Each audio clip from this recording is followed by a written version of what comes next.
Good morning, church. Eddie here. Miss seeing everybody and look forward to us being back together. Hopefully, this will be just a couple more weeks.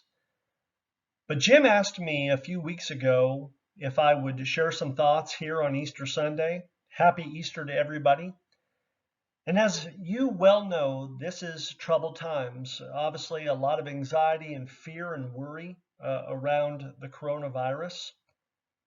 And there is no more troubled time in Jesus' life than when Jesus goes to the garden with his apostles to pray, and there he'll be betrayed and arrested.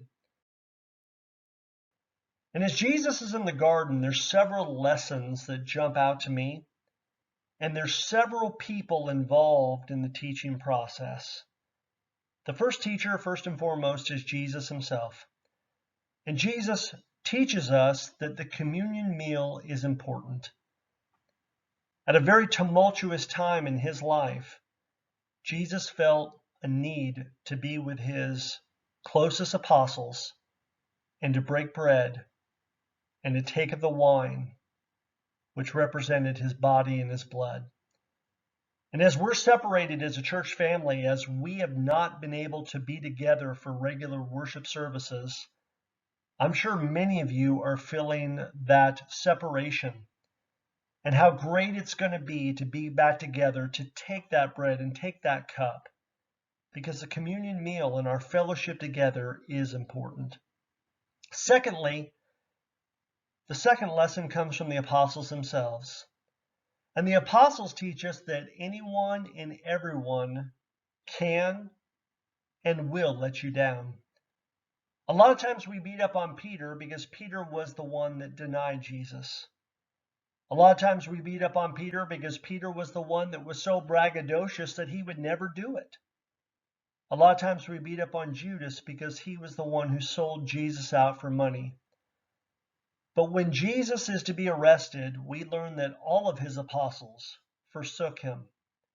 And so we got to remember that no matter who it is, no matter what relationship we have here on this earth, anyone and everyone can let us down. A third lesson is from Jesus himself once again. Jesus reminds us that prayer is our friend in good times and bad times. My guess is during this COVID scare, most of us are probably praying more often than we do in times when things are going really well. And in the most scary time in Jesus' life, we find him praying with his disciples. But we got to remember that Jesus had a steady life of prayer throughout his life. And so whether things are good or bad, we need to be people of prayer.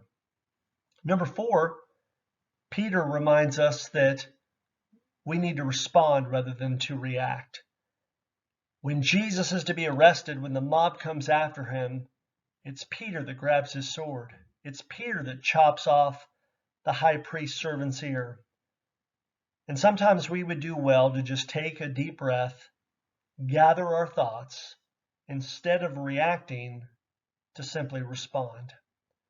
A fifth lesson, once again, comes from Jesus again, is that just because you can retaliate and gain the upper hand doesn't mean that you should.